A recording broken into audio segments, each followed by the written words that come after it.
Greetings, my relatives. Welcome to another program, Eagle and Condor. And today, Sunday, December 8, 2024, we indeed have an up-to-date program for you, if you will. Just recently and just in the last several years, we've been talking more and more about the immigration issue, which has certainly risen to the top of national attention and agenda, right up there with climate change, my relatives. That's how big this subject matter is. And so with that, I've invited Fransisco Herrera here in the San Francisco Bay Area, an advocate for immigrant rights and for the DACA peoples. That's the Deferred Action for Childhood Arrivals, my relatives, and other millions of others that are undocumented are very vulnerable to some of the actions by new department administrations will be undertaking starting in January.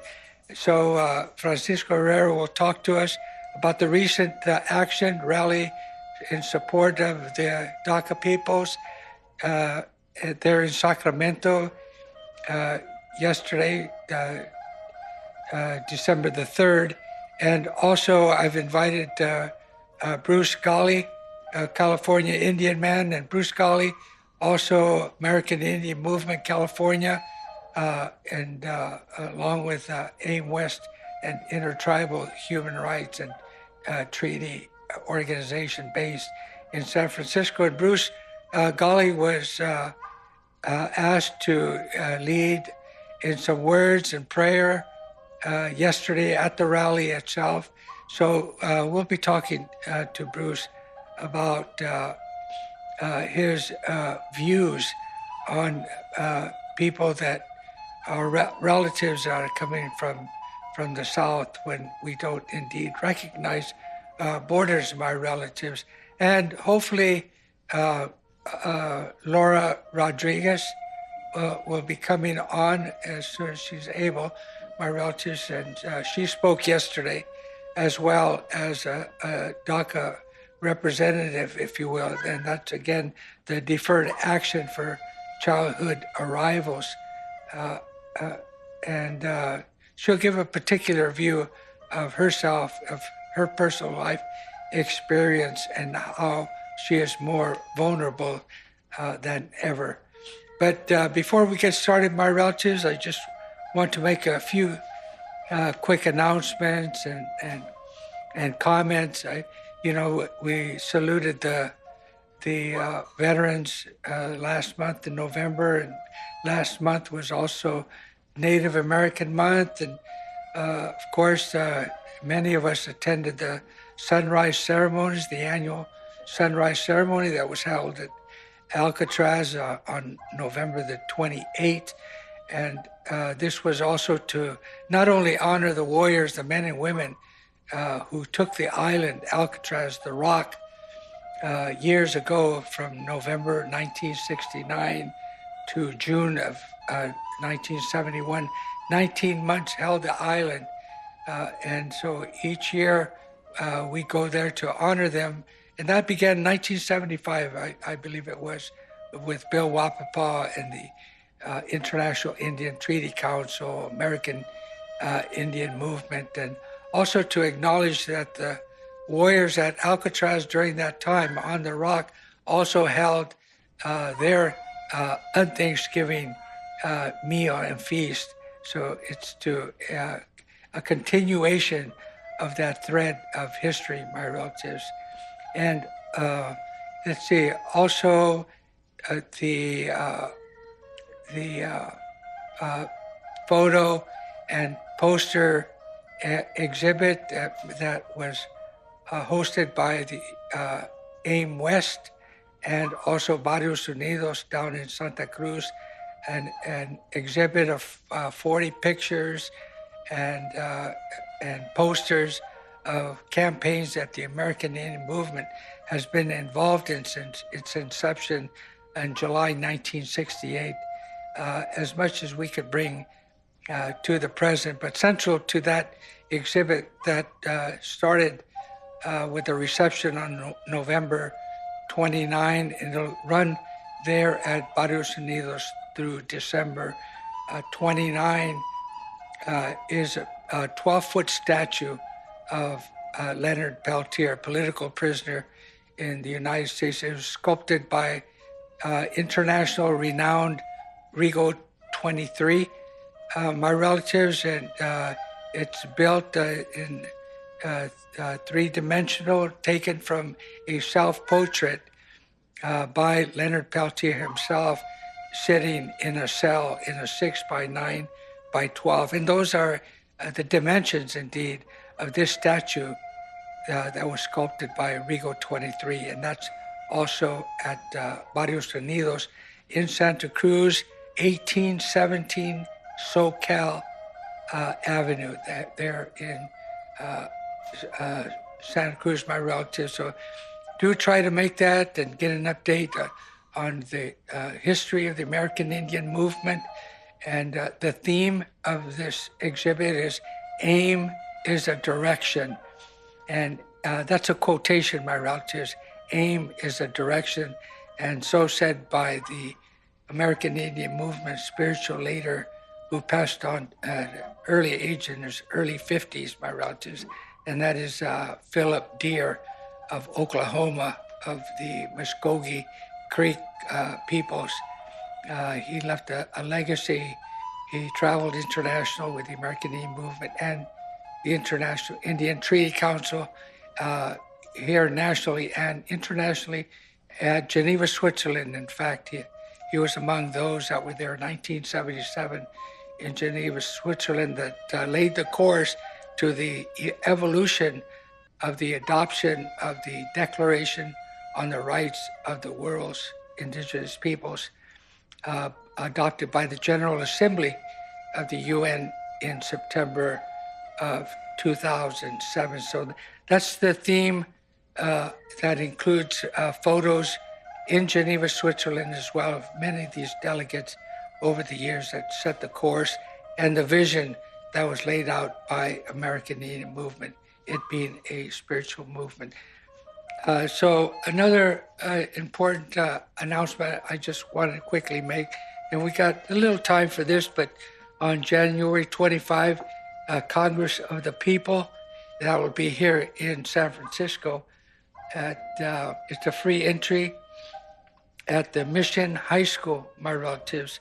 That's on January 25 and 26, Saturday and Sunday at 3750 18th Street in San Francisco at Mission High School, my relatives. And there'll be discussions on social, economic, and justice. It'll be a musical festival as well. Registration 9 a.m., workshops from 12 to 5, and a concert at 5 p.m. So make your plans for that January 25 in San Francisco in the Mission. It's high time to begin talking on these social issues and what we'll be confronted with. So for more information, my relatives, you can go to area code 415-863-1927. All right, we haven't gotten Laura Hernandez on the program yet. Laura, can we hear you? Laura. Hi, I'm here. So we'll get back with you. I made some introductions, and with the time permitted, I made some announcements, community announcements. But I'd like to begin the interview, and I thank you all three for taking the time, and Falcon, our engineer, in putting this program together. So I'll begin with Bruce Gali, if I may.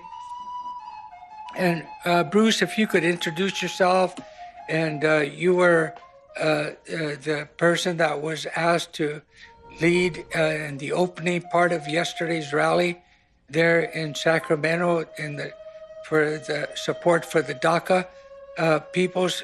Can you introduce yourself and give us a little background and the significance of the words that you expressed to the people and in prayer?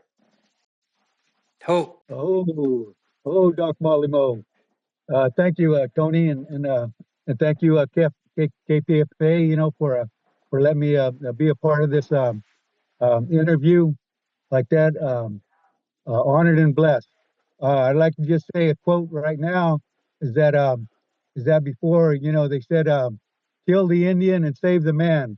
This was a product of colonization, like that, and genocide of our people. The laws, the hunting, the fishing, and we were forced. Whoever survived, we were forced as farmers, like that. And I come from Pitt River, northern California, northeastern boundaries of California. Our ancestral areas, 3.4 million, 4 million acres of tribal ancestral lands. I'm also a Filipino and Indian, indigenous, like that. My father was a Filipino. My mom was Pitt River, like that. And the way they met was in the strawberry patches, like that. And through them, between the both of them, they planted a seed of 6 sons, like that. And my mom had passed, went to the spirit world, and by the time we were 14, 16 years old, we all working in the fields to buy our clothes, like that, because my dad didn't really know that much English and so on, like that. So he was a field worker, United Farm Workers. I see. So we end up picking peas, uh, loading pumpkins, cucumbers, melons, tomatoes, apples, cutting asparagus, grapes, like that. And then back in the day, my brother Isidro Gali Jr., like that, he walked with Cesar Chavez, like that, boycotting the grapes on the working conditions, the health and housing, like that, for the United Farm Workers. He marched from Delano in 1968 with Cesar Chavez to Sacramento, and sometime after that, we also did a march from Lombard Street to the Presidio, with about 10,000 people strong. The Condor and the Eagle and the Condor. At one time, like that, out there in DQU, they had 500-mile spiritual runners brought out by Dennis Banks, like that, 1978. And there was my one friend here that just went to the spirit world, Norman, aka Wounded Knee, Hunter, DeCampo, and his brothers also were runners, like that. And he was a captain, and my brother Aceto, he ran from DQU, with Paul O'Saber, Jimmy and Mike Jackson, from Intertribal Friendship House, and a bunch of other people. There was quite a few, there was quite a few teams. I think there was probably about six teams involved, and they ran down to La Paz in memory of Cesar Chavez, United Farm Workers. And then going forward like that, um, um, um,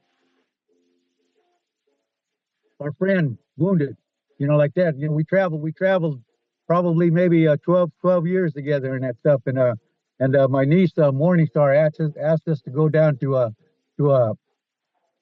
Poplar, California, and Wounded. So we went down there, and Wounded did the opening prayer down there, like that. And then also back in December the 25th, 2020, we were also Wounded couldn't make it at that time, but we were down there protesting this GEO Adelando ice processing center, and we brought the staff, American Indian Movement staff, down there and protesting that the children that were locked up, down there getting ready to be deported or what, we don't really know, but how many people they said, I think somewhere between maybe 600 children that was in that ICE detention center. So around August the 3rd, like that, through August the 26th of 2022, like that, we walked from Delano to Sacramento under Newsom signing this Assembly Bill 2183 for the workers' rights to vote with or without suppression, intimidation, or retaliation. We went down there as American Indian Movement supporters in solidarity with for the Condor and the Eagle. And then January the 20th of 24, we also did a caravan in San Diego back to Sacramento, like that, for the pathway to citizenship. That citizenship was back in 1986, the registration bill HR 1511, and also S 2606. December the 2nd, Monday at 2024, a mass deportation protest with United Farm Workers down with ICE, and we're all humans.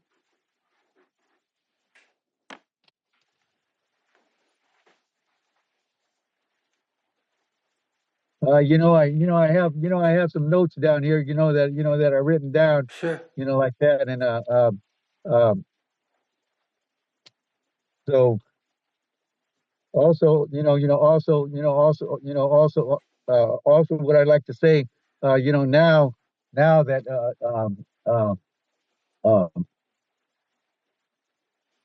I was honored and blessed to be asked, to do an opening prayer yesterday, in Sacramento, and it was good, to see all the people, and I acknowledge that it's the Condor and the Eagle, or the Eagle and the Condor, like that. We're all humans, and I ask the people to acknowledge and bring their children, like that, so they understand the United Farm Workers, the American Indian Movement, like that, because they'll be our future leaders, our representatives. So again, I want to give acknowledgement to KPFA, McGill, the United Farm Workers, the American Indian Movement, also Sochi, that was there, and then also Flora, that's that's also working with DACA, the Dreamers, like that, and another thing I'd like to say is that from my friend, like that, he always said, what are they going to do when they come for you? And he says, never give up, never give up. That was my friend, Wounded Knee. Aho. Oh, Bruce Gali, I want to thank you very much, and for sharing your background, personal as it is, but qualifying yourself, certainly in the many campaigns, the long history, your family involvement, and the connection there with the walk in Sacramento, December 2nd, as we're talking about. Like I say, acknowledgement, for your organization, like that, KPFA, like that, to be putting the word out, because we are in solidarity, and we're all one. It's not about me, myself, and I. It's about us, all of us. And Wounded as my mentor, he always said that, is that we love our people, all our people, and we're all humans. And the government needs to know this, like that we're never going to give up. All right, Tony. Oh, no, thank you very much. Wounded Knee Del Campo, as you mentioned, passed away at 82 years old, November the 7th, I believe it was, just last month, my Rob says. But certainly, Bruce Gali, your words and Your activism speaks for itself, and the involvement of your family, in the farm fields, in the farm worker community, and to the present, all across the country, your presence is known, and your spirit being strong. And Francisco Gali, Hernandez Herrera, are you there? I don't see you on the screen. I hope you're there. Can you hear me? Oh, there you are, Francisco. I'm right here. Francisco Herrera, thank you very much. And please share with us your views. You're well known here in the Bay Area on radio, KPFA, and other medium. And I'm very happy to invite you to Eagle and Condor, and for our viewers to know you're a troubadour of sorts. You're a singer of songs, a storyteller, and you certainly were there at the rally in Sacramento for giving DACA people support. And your songs are very high-spirited in helping lead the way. Francisco Herrera, would you please introduce yourself and share with us about the rally in Sacramento? And then we'll talk a little bit of background about DACA itself and how many people are affected. For sure. And I'm really happy that our sister Laura Hernandez is here. I'd like to hear from her Yes. if you want.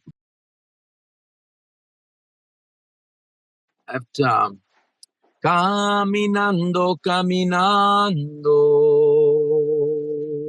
vamos caminando hacia el sol. Caminando, caminando,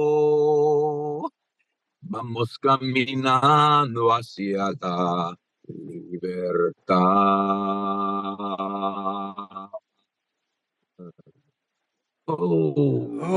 Just wanna offer Thanksgiving to Bruce for a fabulous opening prayer that you did there with us, Bruce, bringing together the Eagle and Condor. My children bring together Eagle and the Condor. They're Ecuadoriano Mexicano. So they're from Ecuador and from Aslan. So I love that concept of our kids bringing together that the Eagle and the Condor. But the prophecy. I just want to thank you, Simon. Thank you, Tony, for this. Thank you, Laura, for being here with us. And we're going to hear from you right now. Very prophetic words that Laura had to share with us, her own experience, and very, very powerful. Want to make the way for her. And you opened it up beautifully, Bruce, with bringing us together as to what it's all about, because really this is about the long haul. It's not about immediate big victories. I think it's wrong to still have that military mentality that somehow it all depends on a big military march into the capital city and taking over and killing everyone. I mean, that's basically what we're seeing Israel do right now with Palestinians, what we've seen Europeans do here. Well, Israel's basically taking the blueprint from the U.S., right? And so did South Africa with their apartheid. And they all took the blueprint from the U.S., from the European American colonial design, by colonial design. Am I still with you? Yes, yes, you are. What's the last? Okay. Anyway, so it was beautiful to bring it to and the opening of Spirit, Bruce. That was really wonderful, and really getting us focused that this is the long haul. That is really about spirit, about our spirits together, about our people together, heart to heart, mind to mind, and really keeping open the possibilities for solidarity, working together, compassion. I always like to say, they try to sell us as if compassion is some kind of a thing, like a weak thing. It's not realistic. But my experience in life has been that compassion is strong, is effective, is intelligent. Compassion, when you have compassion, when you're focusing on the well-being of the whole village, of the whole town, of the community, then you have to be smart. You have to be intelligent and really strategic of how you do work so that everyone is involved and so that everyone participates and also everyone receives, right? Which is the famous illness that exists in the U.S. where they believe in this concept of private property of his mine, and the more I get, the better. And so we're in this long haul walk in learning to concepts of community and returning to practice of charity. And we've had many times when it looked more positive than others. And we've had some terrible looking times as it's looking in Palestine. Mexico right now is a complete war happening, but nobody talks about it because it'll hurt tourism and in the safe areas where tourists can go, right? Haiti, which is in complete disarray after the coup of 2004. And so there's parts of our planet that are in real serious super violence, and then we have other parts like now where the Trump administration has been able to connive people into thinking that somehow they're gonna do anything, but in the process they're bringing a lot of threats, a lot of violence. Already you're seeing signs of crazy people that think they have the permission to be misogynistic. Think they have permission to be racist. Think they have the permission to be anti-immigrant, or And so we're facing a difficult time in terms of violence and repression, but we're facing a historical time in terms of young people getting organized, and I'm so happy we have Laura Hernandez here with us. We have a miraculous time. We've been able to survive 532 years of genocide in this continent, and we see it growing. The Mapuches in Argentina and Chile, all our nations here in the northern part of the hemisphere, and Mexico, it's just growing, and so I'm very excited about that part of it. And in terms of what it looks like here in the migration, I wanted to paint the big picture, because in terms of what it looks like here in the migration, well, yes, we're going to have some terrible times of threats against the DACA students who've been getting organized, against families, TPS holders, temporary protected status holders, folks who've been here because we burnt their house down in Latin America. Are now going to be facing some serious times, and it's the call for solidarity, as the Tohono O'odham have done, where in Arizona, where they said, you can be part of our community. We give you citizenship. For the Yaqui people and other folks are saying, ¿Sabes qué? You can be part of our community here.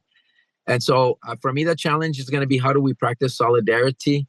Laura's going to give us a wonderful example of the steadfastness of her life and other young people who faced incarceration, that capitalistic project called mass incarceration, right? where they're making money by having people jailed. And so Francisco, before we do move on to Laura Hernandez, I wanted to ask you, how many people are impacted by the DACA? What's the DACA population, and what's the overall undocumented people, documented, undocumented, who are threatened with potential Gestapo type tactics and incarceration and creation of these further buildup of private prisons to warehouse them until they're deported. Describe to us the threat a little bit more, please. The lowest number I've heard, Tony, is between 400,000 and 500,000 people, and with students that have a deferred action, which is a gigantic. But in terms of folks who are pre-documented, I say pre-documented because someday they're going to have the papers that are under threat. You're talking about close to 8 to 12, between 8 and 12 million people. If Biden had kept his promise 4 years ago, I think he would have won, because he would have had millions of people who were residents and others, few million who were citizens who would have voted for the guy, but citizens, I mean, would have voted, but they ignored us. They completely ignored us and played with our community, and 11 million people didn't vote for him. Trump got 73 million votes, exactly the same that he got 4 years ago. It was 11 million people that voted for him previously that didn't vote for Kamala Harris this time. Yeah. So it's really people just decided to not buy the lies of the Democrats anymore. But anyway, so in terms of people, Tony, we're talking about millions of people who are going to be affected. And was it President Ronald Reagan who exercised his office to provide citizenship to millions of people as well? that was after 13 years of struggle between 1973 and 1986 that we were working for a general amnesty, ¿verdad? For people who've been here for a long time, who prove themselves to be productive citizenry, to be allowed. And we were looking for a large general amnesty for 13 years. And finally, we got what ended up being the crumbs when Ronald Reagan administration finally gave in to the pressures of community getting organized. And yeah, that was 1986, what ended up being called the amnesty. Well, hopefully we'll be able to apply similar pressure, during this period or the next, as soon as possible. Excuse me. Go ahead. Yeah, that's correct. And that's you were correct. going to introduce Laura Hernandez as well. Thank please. you very much. No, that's correct, Tony. I'm an advocate for, you know what? Who cares who's up there? We need to push, and we need to find ways to make our voice heard. And I think the courts are going to be very busy right now, Tony, because there's going to be a lot of action. In the 1954, when they had the massive deportation of over 1 million people, including Gavilan's father, as we've heard that tragic story, there was very few consensus in supporting our people, but everyone was afraid or frozen. And now you've got millions of people who are attentive to this issue, and I think I'm hoping that we're going to be able to come together, but we're facing serious odds with them threatening to use the military.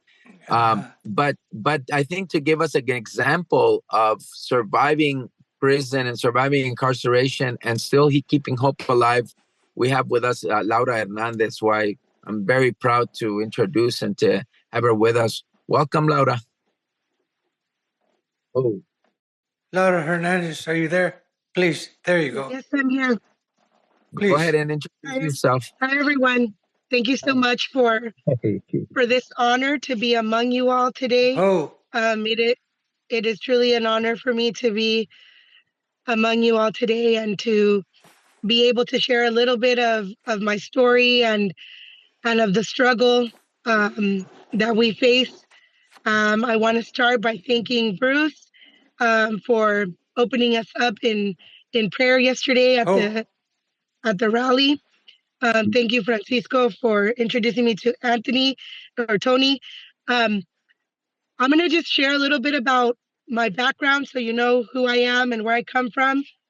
So my people are the Kumeyaay people. I was born in Tecate, Baja California, and I was brought here to Orange County when I was 3 months old. My parents brought me here. They migrated here. My dad also is Kumeyaay. He was born in Tecate. My mom is from Colima, Tecomán. And, we were raised here my entire life. And, the system, the anti-Black, anti-people of color system has always been in place in the United States.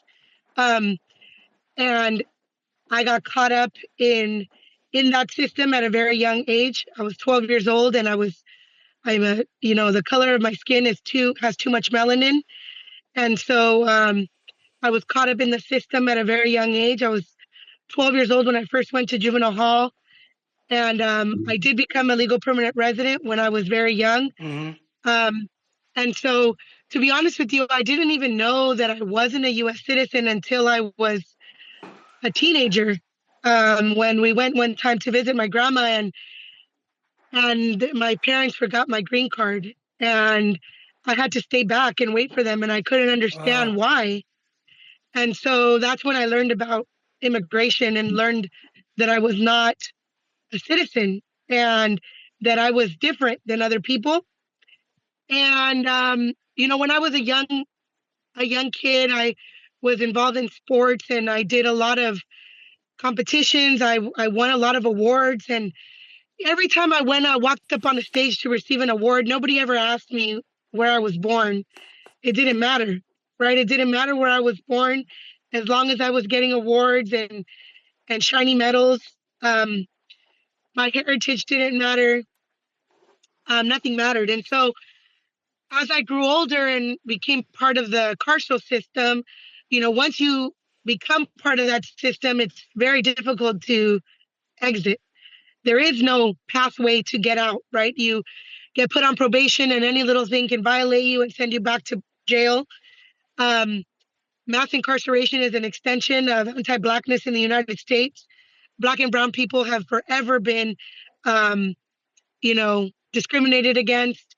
We are the most overrepresented. Well, Black people are the most overrepresented in our carceral system, in immigration detention, and Native American people as well.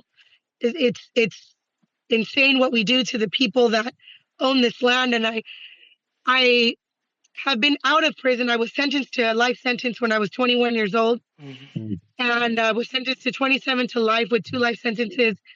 And I got out after 15 years, about 4 years ago. And when I got out, when I was about to get out, I received a notice from immigration that they wanted to talk to me. And because of my convictions, I am what they call mandatory detention and mandatory deportation. And so really right now I'm flying under the radar. If I get pulled over, if I come in contact with ICE or CBP, they are mandated to detain me and deport me.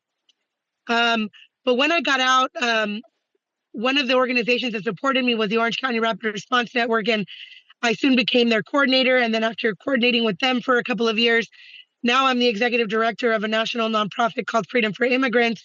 And I do amazing work with them. And, my story, I am not the exception. There's so much rhetoric around the good versus the bad immigrant. The immigrant that comes here and is either a recipient of DACA or who has never been in touch with the law. There's this rhetoric that pits us against each other that says, you're bad because you've been incarcerated, and I'm good and I deserve to be here, but you don't deserve to be here. And that's the rhetoric that I fight against every single day, because we're all products of this system. We're all products of colonialism. I went on a pilgrimage not long ago with the Interfaith Movement for Human Integrity. They do a pilgrimage every year. We go to every single detention center in California on a bus, and I've been to every single one. And every time I go, we go to the border, and on the way back, we have to go through inspection points.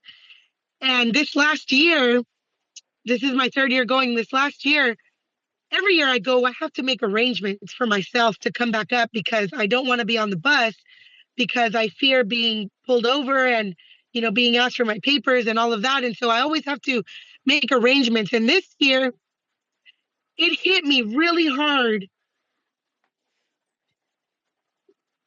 that there I was on Kumeyaay land, my ancestors' land, and that I was having to sneak around and ask other people permission to enter my land. And it hit me so hard. It made me angry. It made me Um, but it made me tie up my bootstraps, and it made me just go harder and advocate harder and continue to do this work, because this work is tiresome. When I deal with people every day who are in danger of being separated from their families simply because of their geographic place of birth, and remembering how I felt to be on my own ancestors' land, asking for permission to enter, people who are foreigners here, created a lot of anxiety and a lot of anger in my heart, but a good anger, anger that fuels my spirit, that lit the fire, and continue to allow me the space and the strength to keep going, right? And so, a lot of times people ask what it's like to be an immigrant here with a criminal background, and I always say it's the same. I always answer the same way. It's indescribable. Being an immigrant here, or being considered an immigrant here, is hard enough as it is, and then to add another label on top of that, the label of criminal, the label of someone who is disposable, the label of someone who is unwanted here. It's really hard. It's really hard to watch the nation vote against your interests, to watch people rise up in arms against you. Someone that is out here just trying to create a better life for my family, for my community members, for my comrades, for my brothers and sisters. That's all we're trying to do. And I tell people, I've done more in this past year in terms of community service than a lot of these people have done in their entire life. And yet, and I know more history of this nation than some of these white Americans, right? And yet I am the one that is disposable. I am the one that doesn't belong here. Even though we have racism, even though we have violence, even though we have all of these other things to fight against, and we are the peacekeepers, and we are the ones that are trying to bring solidarity and that are standing for it, yet we are the first ones on the list to be removed. And it's that we need to remember, to stand together. I appreciate so much the American Indian community coming together and standing together with us, the Black community to come together and stand together with us, the Chinese community. All of our communities need to stand together, because at the end of the day, we are all we have. Because it feels like they are pushing us into these corners, as they've always done since the beginning of the colonialism, since the beginning of gentrification. It's always been done the same way, right? Isolate and then expel. And we cannot allow that to happen. We need to remind them that we are one, that we all stand together. I love the concept of the eagle and the condor. I stand alongside it.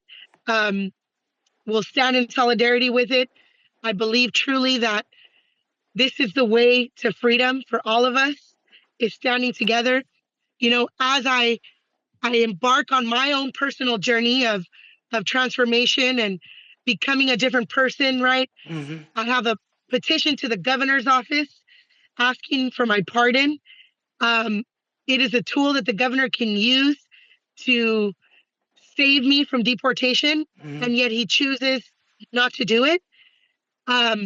We don't understand why, but we won't give up. Like Bruce said, that Wounded had taught him, that we won't give up. We're here and we're not leaving. There's a saying, right? One of the chants that we say in some of our marches is, aquí estamos y no nos vamos, right? We are here and we're not going anywhere. And so people have to live with that, and we will continue to fight. We will continue to strive. We will continue to stand together with our comrades and continue to love each other, because at the end of the day, that is the bottom line, is loving each other enough to respect where we come from and to respect where we are. Thank you. Oh, thank you very much, Laura Hernandez, and for sharing your particular experience. And we're all inspired, by your words and your posturing and carrying this forward. And can you give us a website to your organization that you helped found, Laura Hernandez, a website for people who want more information or how they can also help you as well? Do you have a website? Absolutely. Yeah, we're at freedomforimmigrants.org, and we have social media pages. All of our handles are at Migrant Freedom. And I also have a change.org petition that I can share if anyone would like to sign it to ask the governor to pardon me. I can share that link with you in a bit, Tony.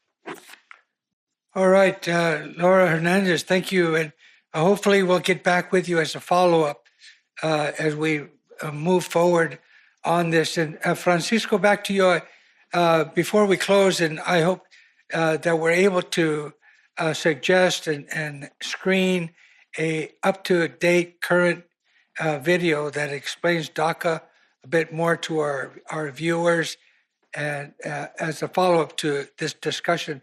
But Francisco Herrera, I wanted to ask you a little bit more on the follow-up to this bill and pathways, for citizenship for the remainder of the undocumented peoples, and that is a bill introduced by Senator Alex Padilla and co-authored by several progressive people.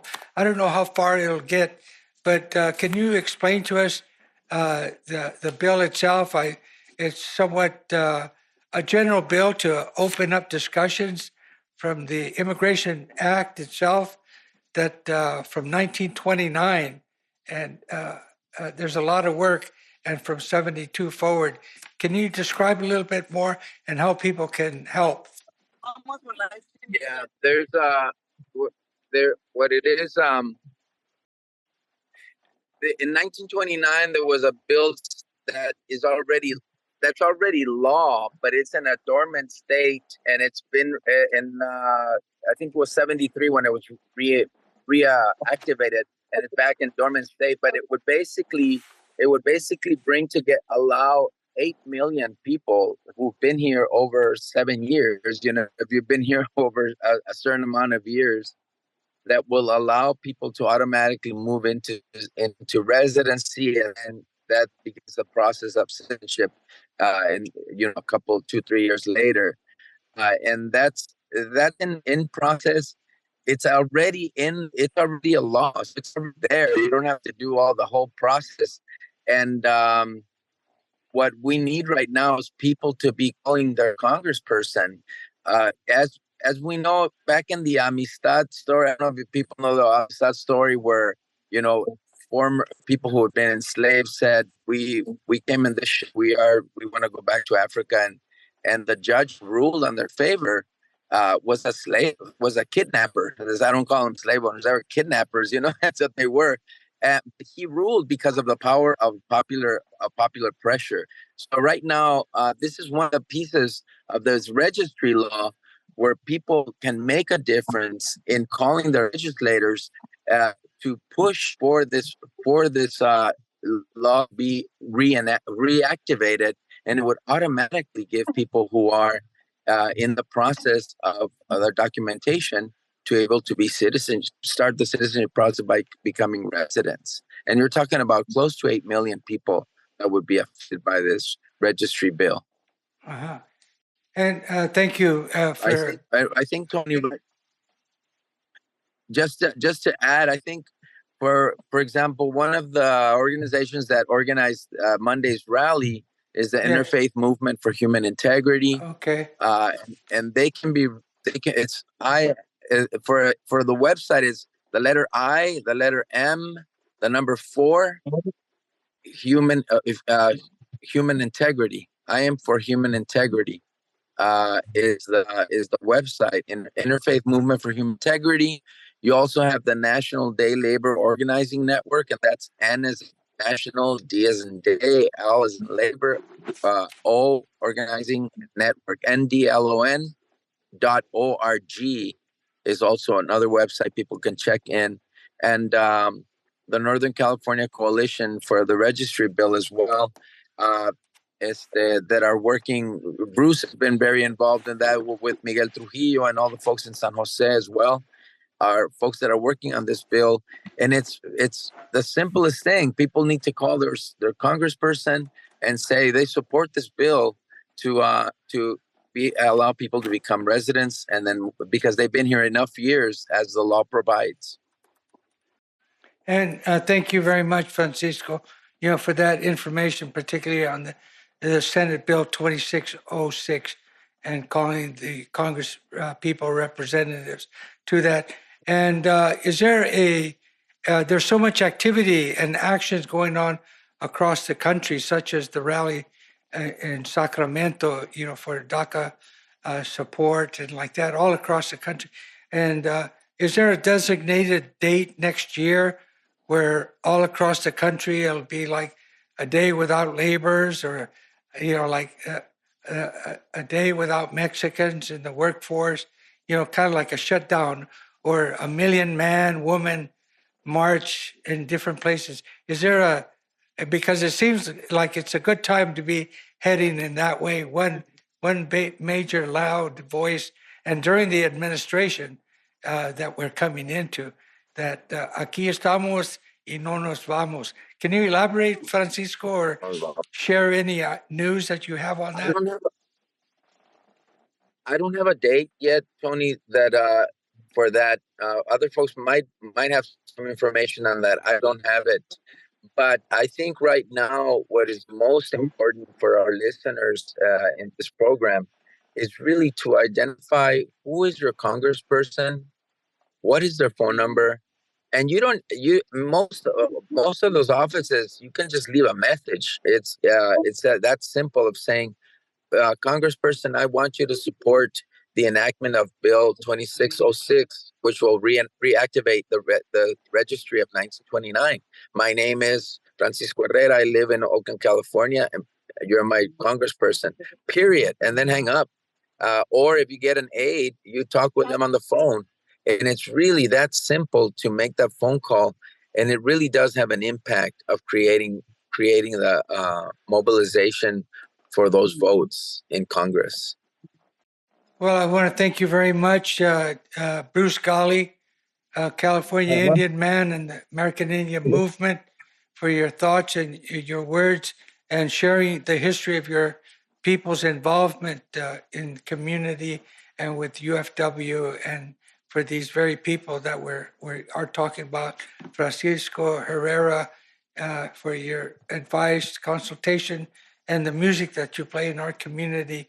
And Laura Hernandez, we'll be hearing more of Laura, high-spirited and on point with putting her feelings to work. My relatives, we're coming close to that hour now with Eagle and Condor, but I just wanted to mention that we do have some footage of the rally in Sacramento, the DACA rally, and maybe 40 minutes of that. We just might play that in the background as we're talking here, if not a video for Not My Relatives, but we'll try and get you an up-to-date video that can describe and explain the experiences of undocumented people and the vulnerability that they're being subjected to.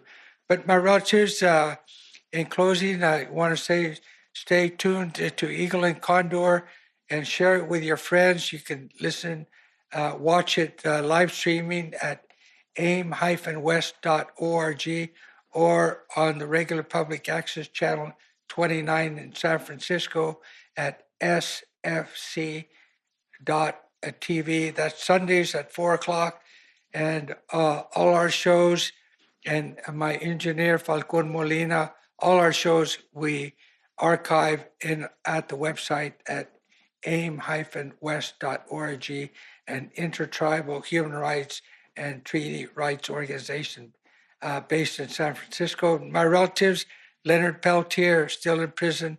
I don't want to go by without mentioning once again, you probably know the phone number by now to call the president, Joe Biden, at the White House, and that's at area code 202-456-1111, and leave a message, an executive clemency for Leonard to come home now, or a compassionate release, or a clemency altogether, my relatives. But this is an important moment for President Joe Biden. He's under a lot of criticism, and for exonerating his son, pardoning his son, while others say that nobody is beyond the law. But he really exceeded himself, but that's his son. And think of Leonard Peltier as the son of this land and representative of this hemisphere, the political prisoner, that he must come home. And so my relatives, call the White House and leave that message. All right, that's it, my relatives. We'll see you once again on the Eagle and Condor. Gracias, Tony. And Laura Hernandez in particular.